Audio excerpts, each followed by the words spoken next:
아멘. 우리 함께 하나님의 말씀을 보겠습니다. 신명기 16장 18절에서 17장 13절까지 말씀입니다.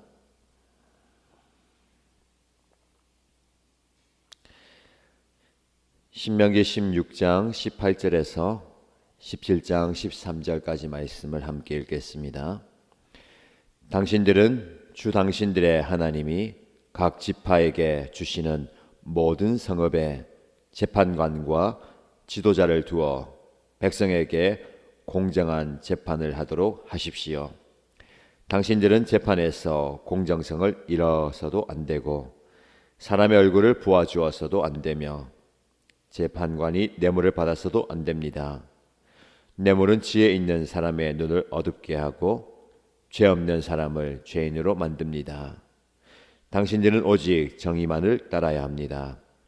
그래야만 당신들이 살고 주 당신들의 하나님이 당신들에게 주시는 땅을 당신들이 차지할 것입니다. 당신들은 당신들이 만든 주 당신들의 하나님의 제단 옆에 어떤 나무로라도 아세라 목상을 만들어 세워서는 안 됩니다.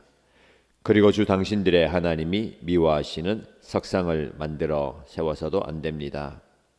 당신들은 흠이 있거나 악질이 있는 소나 양을 주 당신들의 하나님께 제물로 바쳐서는 안 됩니다. 그런 것은 주 당신들의 하나님이 역겨워하시는 것입니다. 주 당신들의 하나님이 당신들에게 주시는 성읍 안에서나 당신들 가운데서 남자이든 여자이든 주 당신들의 하나님의 눈에 거슬리는 악한 일을 하여 그의 언약을 깨뜨리고 다른 신들을 찾아가서 섬기며 내가 명하지 않은 해나 달이나 하늘의 모든 천체에 엎드려 절하는 사람이 생길 것입니다. 이런 일을 당신들에게 보고되어 당신들이 알게 되거든 당신들은 이것을 잘 조사해 보아야 합니다. 그래서 이스라엘 안에서 이런 역겨운 일을 한 것이 사실로 드러나면 당신들은 남자이든 여자이든 이런 악한 일을 한 사람을 당신들 성문 바깥으로 끌어내어 돌로 쳐서 죽여야 합니다. 그런데 사람을 죽일 때에는 한 사람의 증언만으로는 죽일 수 없으며 두세 사람의 증언이 있어야 합니다. 죽일 때에는 증인이 맨 먼저 돌로 쳐야 하고 그 다음에 모든 백성이 뒤따라서 돌로 쳐야 합니다. 그렇게 하여 이런 악한 일을 당신들 가운데서 뿌리를 뽑아야 합니다. 당신들이 사는 성 안에서 피 흘리는 싸움이나 서로 다투는 일이나 폭행하는 일로 당신들에게 판결하기 어려운 분쟁이 생기거든 주 당신들의 하나님이 택하신 곳으로 그 사건을 가지고 올라가서 제사장인 레위 사람과 그때의 직무를 맡고 있는 재판관에게 가서 재판을 요청하면 그들이 당신들에게 그것에 대한 판결을 내려줄 것입니다. 당신들은 주님께서 택하신 곳에서 그들이 당신에게 내려준 판결에 복종해야 하고 당신들에게 일러준 대로 지켜야 합니다. 그들이 당신들에게 내리는 지시와 판결은 그대로 받아들여서 지켜야 합니다. 그들이 당신들에게 내려준 판결을 어겨서 좌로나 우로나 벗어나면 안 됩니다. 주 당신들의 하나님을 섬기는 제사장이나 재판관의 말을 듣지 않고 거역하는 사람이 있으면 죽여야 합니다. 그렇게 하여서 이스라엘에서 그런 악한 일은 뿌리를 뽑아야 합니다. 그러면 온 이스라엘 백성이 듣고 두려워하며 다시는 아무도 재판 결과를 하찮게 여기지 않을 것입니다. 아멘. 새로운 달 첫날에도 하나님의 말씀을 통해 하루를 열어갑니다. 새로운 달 2월에도 하나님의 말씀의 은혜가 저와 여러분의 삶 가운데 우리 교회 공동체 안에 가득하기를 축복합니다. 오늘 본문의 말씀에는 공의로운 하나님께서 정의로운 사회를 만들어 가고자 하는 마음이 담겨 있습니다. 그래서 백성들이 살아가는 그 삶의 자리에 재판관과 지도자를 두어서 공정한 재판이 이루어지도록 말씀합니다. 재판에서 공정성이 없으면 안 되죠. 시시비비를 서로가 가리지 못할 때 그 문제를 가지고 재판관을 찾아갑니다. 재판관은 그 사건을 면밀히 살펴보고 공정한 판결을 내려야 됩니다. 그런데 그 공정성을 잃어버릴 수 있습니다. 왜냐하면 사람이기 때문에 그렇습니다. 그래서 그 공정성을 잃어버리지 않도록 사람의 얼굴을 보아주어서도 안 된다라고 얘기합니다. 안면이 많을수록 마음이 가기 마련입니다. 전혀 모르는 사람보다 자주 만났던 혹은 친한 사람에게 마음이 가는 게 인간의 모습입니다. 그러나 재판관은 사람의 얼굴을 보면서 그 판결을 굽게 해서는 안 되는 겁니다. 더 나아가서 뇌물을 받아서도 안 됩니다. 뇌물이 무엇입니까? 잘 봐달라는, 좀 유리하게 판결해 달라는 물질이죠.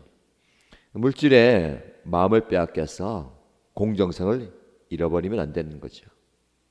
그래서 뇌물은 지혜 있는 사람의 눈을 어둡게 하고 죄 없는 사람을 죄인으로 만든다라고 말씀합니다. 뇌물의 위험성을 경고하는 겁니다. 이 뇌물에 눈이 멀어서 마음을 빼앗기면 공정한 재판을 할 수가 없게 되는 겁니다. 그래서 오직 정의만을 따라야 한다라고 얘기합니다. 하나님은 우리 사회가 정의로운 사회가 되기를 원하십니다. 그러나 사람이 부족해서, 연약해서 정의로운 사회를 무너지게 만드는 겁니다. 자, 오늘 본문의 말씀을 조금 영적으로 또 실제적으로 적용하고 싶습니다. 이렇게 재판관을 세워서 공정한 재판을 하기 위함이 무엇입니까? 이 사회에 억울한 사람이 없도록 하기 위함입니다. 전의 말씀을 통해서 절기를 지키거나 안식년을 지킬 때에 가진 사람, 여유 있는 사람은 가지지 못한 사람, 없는 사람에게 나누어 주면서 너희 가운데 가난한 사람이 없게 하라라고 말씀하셨죠. 오늘은 너희 가운데 억울한 사람이 없게 하라라고 말씀합니다. 오늘 우리가 사는 이 시대를 보십시오. 억울한 사람들이 없는가? 여기저기 억울한 사정과 형편을 이야기하는 사람들이 참 많이 있는 것 같습니다. 공정보다는 돈이나 권력이, 안면이 앞서는 사회인 것 같습니다. 그래서 억울한 사람들이 생겨나는 거죠. 재판관이 하는 일은 공의로운 사회가 되도록, 정의로운 사회가 되도록 그 정의와 공의를 실행해야 됩니다. 이 말씀을 조금 더 구체적으로 적용한다면 사람을 대할 때에 판단의 대상이 아니라 사랑의 대상으로 여겨야 된다라는 겁니다. 가난한 사람, 억울한 사람, 속상한 사람들이 생기지 않도록 그대 사정을 돌아보고 정의롭게 판단하고 그리고 공의를 실행하라는 겁니다. 불쌍히 여기라는 긍휼의 마음이 필요합니다. 우리 사회가 불쌍히 여기는 마음, 긍휼히 여기는 마음이 필요합니다. 그래서 오늘 저와 여러분들이 이 정신을 가지고 살면 좋겠습니다. 시시비비를 가리는 것도 중요합니다. 그래서 나에게 유리하고 나에게 득이 되는 결과를 얻을 수 있습니다. 그러나 그 과정 속에서 영혼이 상처받고 영혼이 무너진다면 좀 한번 깊이 묵상하고 생각해 보아야 할 사정입니다. 우리 안에 긍휼의 마음이 있으면 좋겠습니다. 오늘 저와 여러분들이 누군가를 만날 때에 그 상황 속에서 사람을 대할 때에 판단하고 비판하는 태도가 아니라 긍휼과 사랑으로 대하고 접하면 좋겠습니다. 우리 예수님께서, 우리 하나님께서 공의를 실행하시지만, 죄에 대해서는 반드시 벌하시지만 그 죄인을 사랑하십니다. 그를 위해서 기꺼이 희생하시죠. 왜요? 살려야 하기 때문에. 법은 죽이기 위한 법이 아닙니다. 율법은 정죄하고 판단하고 죽이기 위한 것이 아니라 그 죄를 깨닫고 회개하고 돌아와서 하나님의 사람으로 살리기 위함입니다. 그래서 우리는 살리는 삶을 살아야 되겠습니다.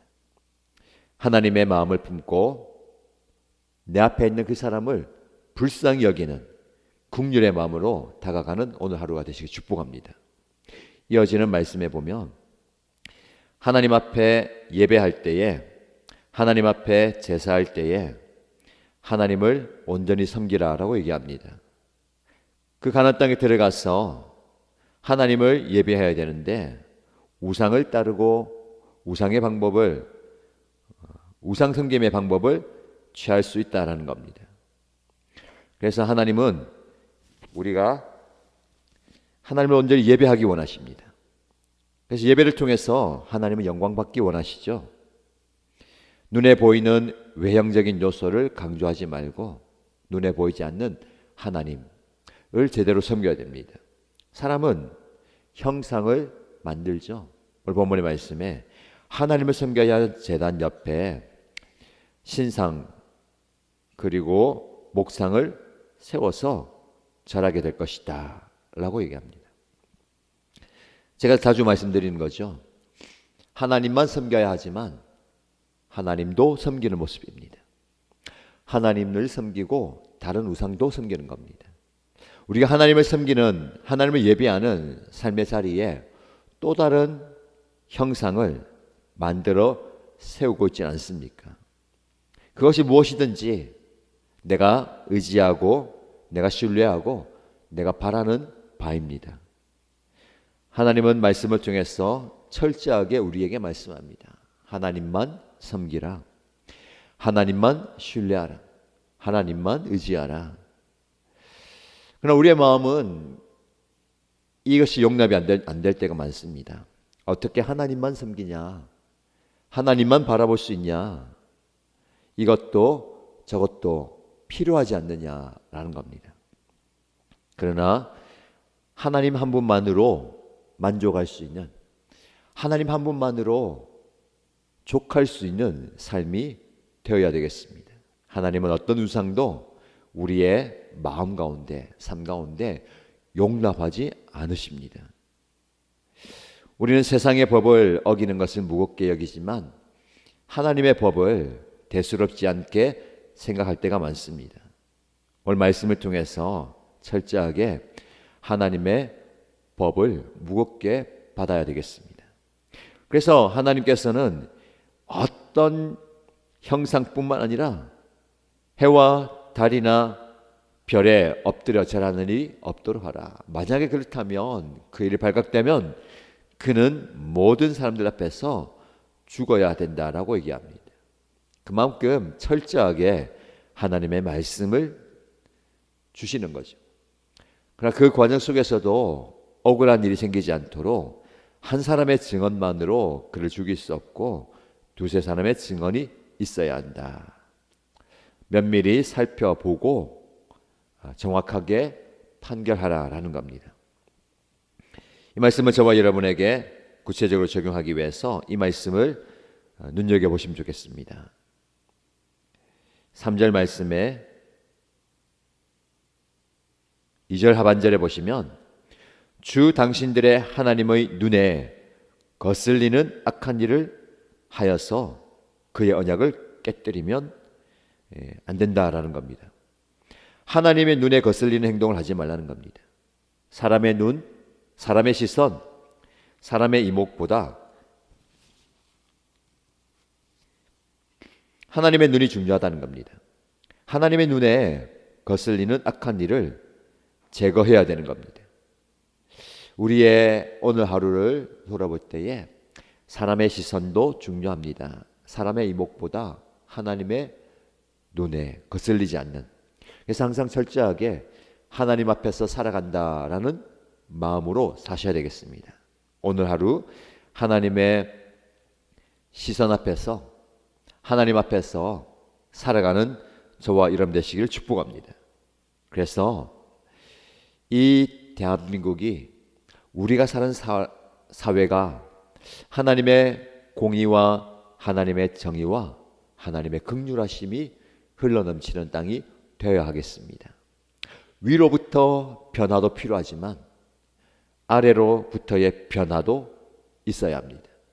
이 대한민국을 하나님께서 불쌍히 여겨주시고 긍휼히 여겨주셔서 이 나라, 이 민족, 이 사회가 하나님의 공의와 하나님의 정의가 실현되고 하나님의 사랑이 가득한 나라가 될 수 있도록 기도하고 또 하나님의 뜻을 구해야 되겠습니다.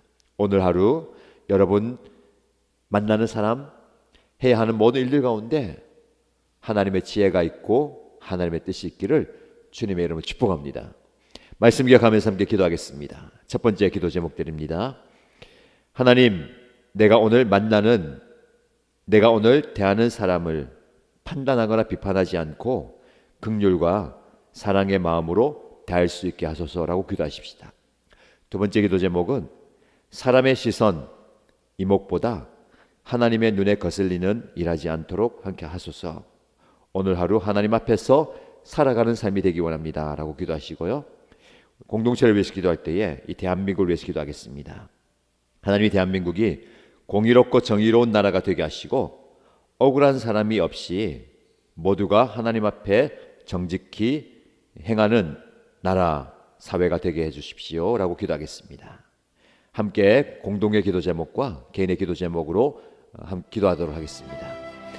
하나님 아버지 감사합니다. 하나님의 역사를 구하고자 합니다. 하나님께서 주시는 그 마음을 품고 하나님의 은혜를 구하고 주님 앞에 나가게 하여 주시고 우리의 마음이 굽어지지 않도록, 우리의 한결이 굽어지지 않도록 하나님의 마음을 품게 하여 주시고 주님의 마음으로 공정하게 사람을 대하게 하여 주시고 사건을 대하게 하여 주시고 상황을 대하게 하여 주시고 우리의 마음이, 우리의 시선이 하나님의 생각으로 그려져 있도록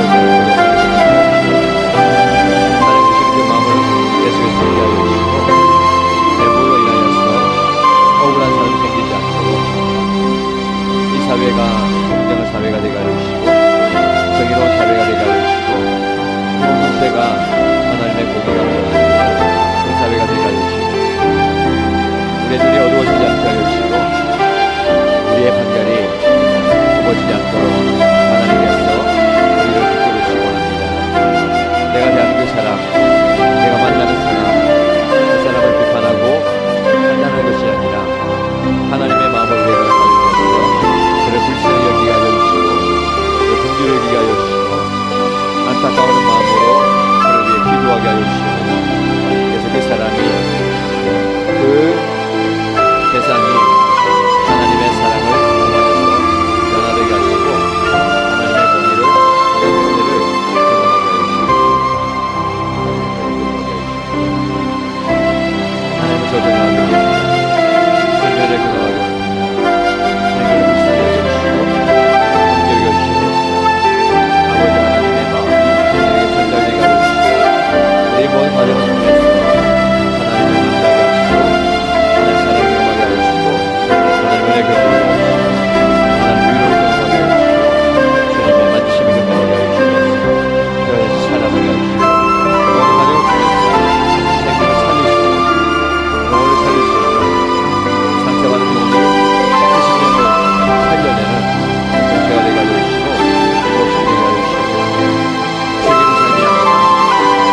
불쌍히 여기시기 원합니다.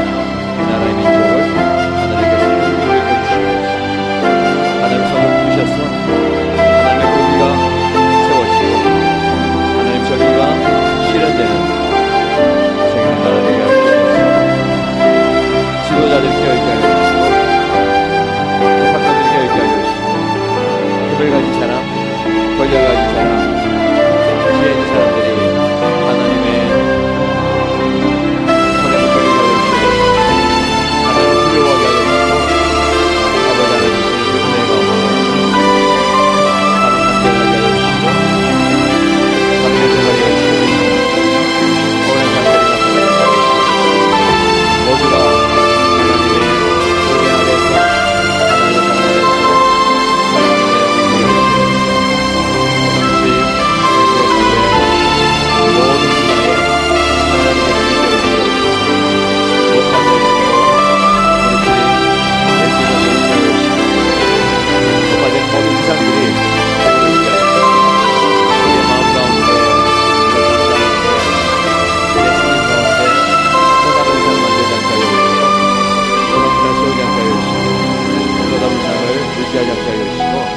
하나님만 의지하시며 하나님만 바라시며 하나님만 복종하시며 하나님의 말씀에 순종하며 하나님의 계명에 복종하시며 철저하게 말씀하신 대로 철저하게 우리에게 명하신 대로 지켜 행하는 저희가 되시옵소서. 그래서 지키기 위해서 애를 쓰며 힘을 쓰게 하여 주시고 그 과정을 통해서 하나님 살아계신 부와 하나님의 말씀과 역사하심을 경험하게 하여 주시옵소서. 오늘 하루도 하나님의 지혜가 필요합니다. 하나님의 만지심이 필요합니다. 하나님의 함께하심이 필요합니다. 주님의 선 가운데 신이 역사하시고 과정하시고 명령하여 주시옵소서. 어떤 결정을 할 때에 어떤 선택을 할 때에 하나님의 지혜가 필요하고 하나님의 도심도 하나님의 인도하심이 필요합니다. 주님 바른 길을 걸어가시도록 그것을 선택하시도록 올바른 결정하시도록 하나님의 지혜로 하나님의 능력으로 하나님의 영으로 충만하게 하여 주시옵소서. 아버지 하나님